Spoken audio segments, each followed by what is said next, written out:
TLC Elementary School, a place where teachers of kindergarten through 6th grade can find high-quality documentary programs chosen to inform and delight students.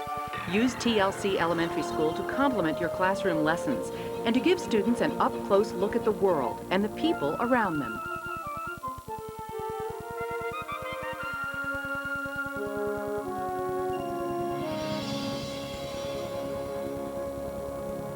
On this edition of TLC Elementary School, explore some of the symbols of America. First, learn about the creation of the Declaration of Independence and see how it united 13 colonies into a new nation. Then, explore some of the presidential monuments and learn what these structures represent. Finally, trace the story behind the Statue of Liberty and find out how it became a national symbol. And watch for classroom activities right after each segment. The following program is part of Cable in the Classroom, a free service of the cable communications industry and your local cable company.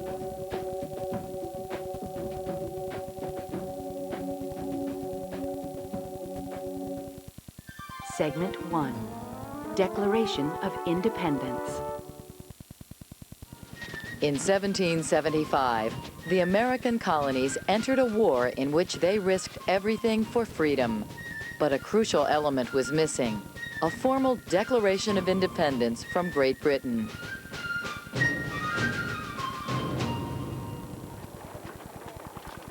In January of 1776, news arrived from England that King George III was sending an army to crush the growing revolution. In Philadelphia, the First Continental Congress, made up of representatives from each state, wanted peace with England. But in June of 1776, the Second Continental Congress looked for a bolder move. On June 7, 1776, Delegate Richard Henry Lee of Virginia announced that these united colonies are free and independent states, that they are absolved from all allegiance to the British Crown.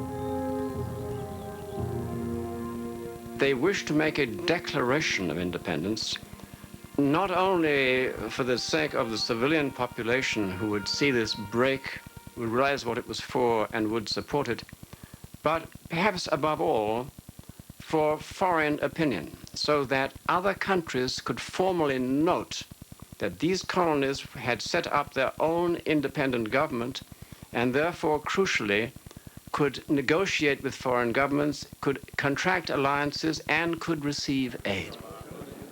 The Congress appointed a 5-man committee to draft a Declaration of Independence. Included were Benjamin Franklin from Pennsylvania, John Adams from Massachusetts, Roger Sherman from Connecticut, Robert Livingston from New York, and Thomas Jefferson from Virginia. The committee unanimously asked Jefferson to write the draft.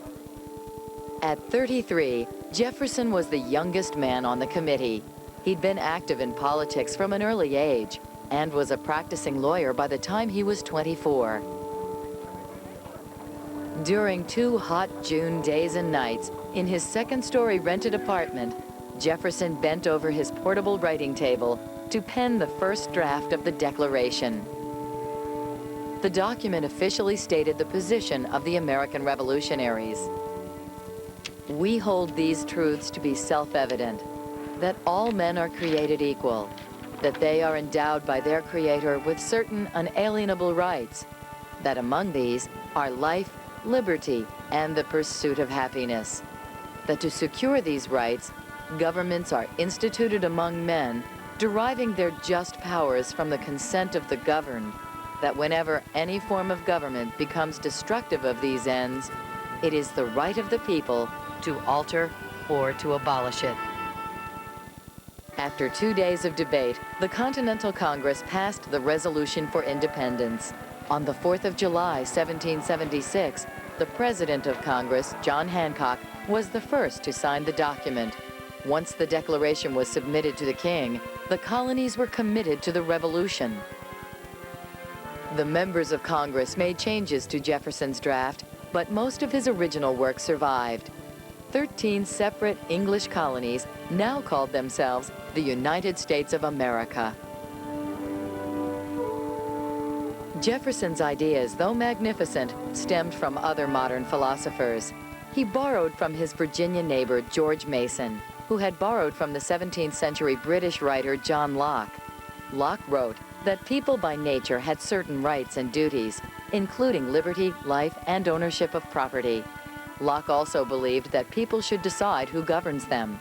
Just weeks earlier, in the preamble to the Virginia Constitution, Mason wrote that all men by nature are equally free and independent and have certain inherent rights, namely the enjoyment of life and liberty. There's nothing new in the Declaration of Independence. If its arguments hadn't been familiar and understandable, it wouldn't have been a very powerful document of justification. What you might say was radical about it was, after all, it was an initial formal statement of the first of the modern revolutions against king government and an established legitimate constitution. During the time, the Declaration did not include men without property, women, or slaves. But in the future, the Declaration would give them all a framework to support their argument for freedom and equality. This new declaration joined the American colonists together and confirmed their belief in independence. And it gave them the inspiration to face Britain's army, one of the greatest military powers in history.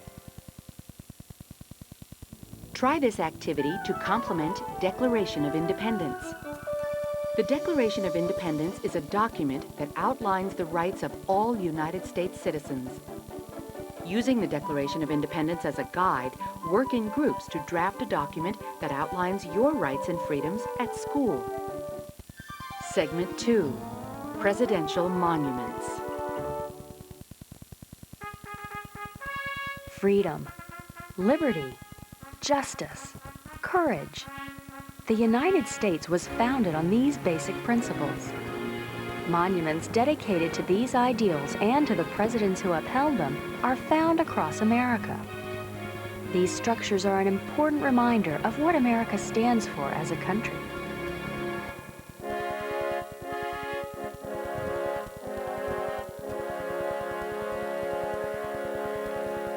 First, let's visit the nation's capital for a look at some of the most famous presidential monuments. Washington, D.C. is unique as a big city because there are no skyscrapers. No building is allowed to be taller than the U.S. Capitol building. There is one exception to the rule, the Washington Monument. In fact, standing 555 feet tall, the Washington Monument is 267 feet taller than the U.S. Capitol. I like that it's really tall and that you can see it wherever you are in Washington. It's just so incredible. It's something you can never get tired of seeing.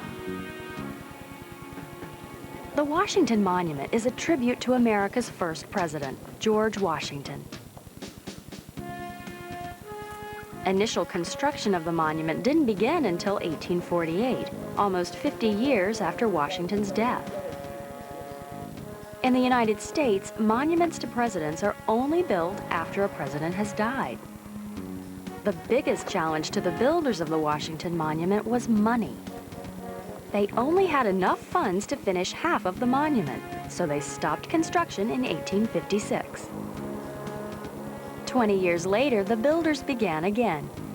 The original marble came from a quarry in Maryland, but the marble used to finish the monument came from Massachusetts. So the top and the bottom are slightly different colors.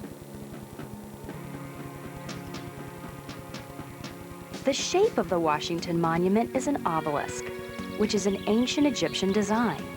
An obelisk is a four-sided structure that tapers to a pyramidal point at the very top. The monument is supported entirely by its own weight. More than 1 million tourists visit the Washington Monument each year. Some visitors choose to take the elevator to the top for a spectacular view of the nation's capital. Just a short walk from the Washington Monument is another presidential monument. It's a tribute to America's 16th president, Abraham Lincoln. You always see the pictures of it, and it's nothing like seeing it in person. Just amazed at how big, just the statue is and how just what a presence it is when you walk in. Abraham Lincoln was president during a difficult time, the Civil War, which lasted from 1861 to 1865, the same year that Lincoln was assassinated. Americans wanted a memorial to honor Abraham Lincoln. Architects competed to win the best design for the Lincoln Memorial. Henry Bacon's winning idea was modeled after the Parthenon, one of the most famous ancient Greek temples. The 36 columns around the outside of the monument represent the 36 states of the United States when Lincoln was president. Inside the memorial sits the larger-than-life, stately Abraham Lincoln. If this Lincoln were standing, he would be 28 feet tall. Lines from Honest Abe's most famous speeches, including the Gettysburg Address and his second inaugural address, are engraved on stone tablets in the north and south chambers of the memorial.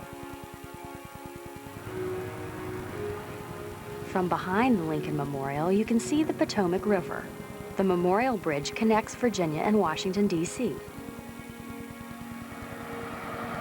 A Memorial Bridge represents the union of the North and the South, because the Lincoln Memorial symbolizes the North, then right across the bridge is Virginia, and then up on the hill is the Arlington House, which was the home of the Confederate General Robert E. Lee, and so it's sort of the bridge links the Lee House with the Lincoln Memorial, symbolizes the linking of the North and the South after the Civil War. Another presidential monument in Washington, D.C. honors America's third president, Thomas Jefferson. Oh, it's just beautiful to walk in, to just walk up to this wonderful building with all the columns around it and the big statue, and the words were very inspiring. It was great. Makes you think about what it must have been like and how far we've come and how far we have to go.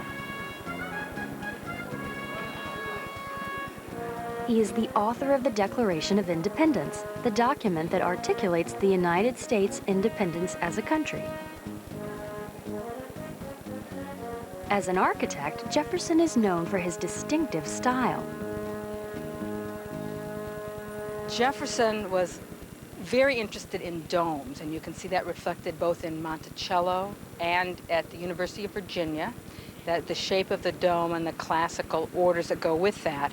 And so it was just absolutely appropriate for the dome to be selected as the monument to Jefferson. As with the Washington Monument, the force of gravity keeps the structure intact. The stones are held together by the force of their weight. Like the Lincoln Memorial, the columns around the Jefferson Memorial are based on classical Greek design. Tourists come from all across the United States and around the world to visit the inspiring presidential monuments in Washington, D.C. Far away from the seat of government in the Black Hills of South Dakota is another tribute to America's presidential legacy. The 65-foot sculpture of 4 of America's presidents, Mount Rushmore. You see it in the books, and I've seen the pictures. Didn't do justice to what it actually is to look at it in person. This massive artistic and architectural achievement has become as famous as the presidents it celebrates: George Washington, Abraham Lincoln, Thomas Jefferson, and Theodore Roosevelt. The designer, Gutzon Borglum, turned a wall of stone in a remote area into a breathtaking monument. To create a sculpture of this enormous scale, he started with a much smaller model. Gutzon Borglum and his crew of 400 men started drilling into the side of the mountain in 1927. 14 years and $1 million later, the work was completed. Every culture has its symbols, and each culture expresses them differently. The Washington Monument, the Lincoln Memorial, the Jefferson Memorial, and Mount Rushmore exemplify America's beliefs in liberty, justice, and freedom, the hallmarks of democracy. Try this activity to complement presidential monuments. choose a person who has made an important contribution to your life and design a monument in his or her honor. Describe what the monument symbolizes and what it will tell others about the person being honored. Segment 3, Statue of Liberty.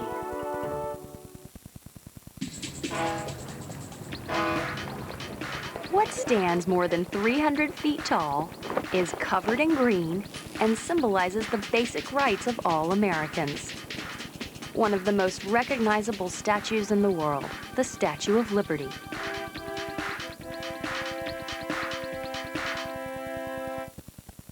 Each year, millions of people from all over the world visit Liberty Island in the middle of New York Harbor to see the Statue of Liberty. But this American statue wasn't conceived in the United States. The Statue of Liberty's story begins more than a century ago in France. During America's Revolutionary War from 1775 to 1781, the French supported America with military aid in their fight for independence from British rule. The French were America's first ally. In 1876, the United States would be celebrating 100 years of independence as a country. A group of French politicians and intellectuals decided that a statue dedicated to the ideas of liberty and democracy would be a fitting gift. First, they had to find someone to design the centennial gift, and that was a sculptor named Frederick Auguste Bartholdi. Bartholdi had traveled to Egypt, where he was amazed at the size of the ancient monuments there. The Colossi of Memnon, the Sphinx, and the pyramids. He wanted to create a statue that would impress and inspire people in the same way. Bartholdi traveled to the United States to scout out a location for the statue and see America for himself. The image presented to the sight of a passenger arriving in New York is splendid, festooned with masts and steamboats. It is certainly here that my statue must rise, here where people get their first view of the New World, the gateway to America. Bartholdi decided that his statue would stand in New York Harbor and would be modeled after Libertas, the Roman goddess of freed slaves. Now, Bartholdi had a design and a location, but his challenge was just beginning. It was 1875, and America's 100th birthday was only a year away. He would have to begin construction on the statue immediately. First, Bartholdi and a team of skilled craftsmen had to convert a 4-foot clay scale model to a 151-foot metal sculpture. The craftsmen set up ropes around the 4-foot model and took detailed measurements to specific points on the sculpture. Then, they multiplied these measurements to enlarge the statue.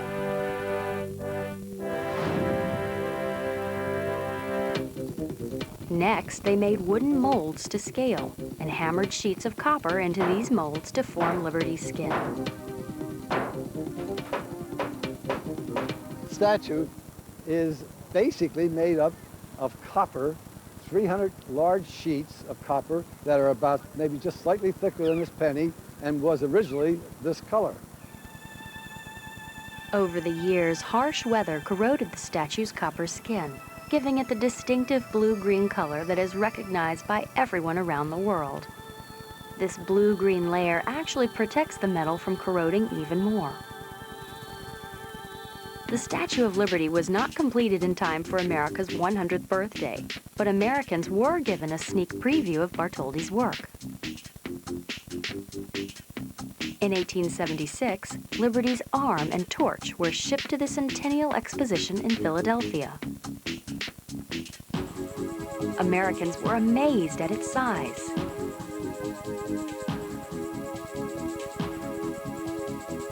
The Statue of Liberty was generating worldwide interest. Soon it would be finished.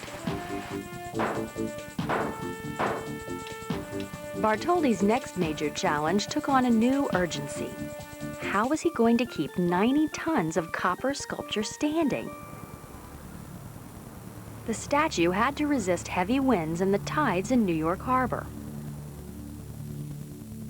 Bartholdi called on French engineer Gustave Eiffel to create the Statue of Liberty's inner support. He built a center structure, which connected to a secondary skeleton. A system of flat bars extended to the skin of the statue. Then he attached copper plates to the support tower. Eiffel would later use these same techniques to build the 990-foot-tall Eiffel Tower in Paris. The French constructed the body of the Statue of Liberty, and Americans created the pedestal to support the statue. A major fundraising effort called on all Americans to donate money to finish the pedestal. Unlike other great monuments that were created by pharaohs, kings, or governments, the Statue of Liberty was truly built by the people. This statue is a tribute not to the rich and powerful, but to the basic rights of all people. The Statue of Liberty stands for life, liberty, and the pursuit of happiness. After fully assembling the Statue of Liberty in France, workers took it apart, packed it in more than 200 wooden crates, and put it on a ship bound for America. On June 17, 1885, the many parts of Lady Liberty arrived in New York Harbor. Once she was assembled atop the pedestal, she was the tallest statue on Earth, towering higher than 300 feet. On October 28, 1886, the magnificent Statue of Liberty was unveiled. Between 1890 and 1914, there was a surge in the number of immigrants arriving in the United States. For some 15 million immigrants, their first sight of America was the Statue of Liberty. She was their first welcome to a land that promised hope, freedom, and opportunity. For many immigrants, the Statue of Liberty represented hope for a better life, economic opportunities, and religious and intellectual freedom. A few years before Liberty was completed, American poet Emma Lazarus wrote a poem to aid the fundraising for the pedestal. It was called The New Colossus. Later, her poem was placed on a bronze tablet on the statue's pedestal. Give me your tired, your poor, your huddled masses yearning to breathe free, the wretched refuse of your teeming shore. Send these, the homeless, tempest-tossed, to me. I lift my lamp beside the golden door. Bartholdi designed the parts of the statue, the torch and the 7 rays that stream out from her crown, to symbolize enlightenment spreading to every continent of the world. Bartholdi positioned the statue on the island so that it's facing Europe. I think it's hard for most people to escape that symbolism and to not see it as liberty enlightening the world. Liberty's tablet is inscribed with the date of America's Declaration of Independence, July 4, 1776. Many great monuments are tributes to wars or religions or famous leaders. But the Statue of Liberty is dedicated to an idea: freedom.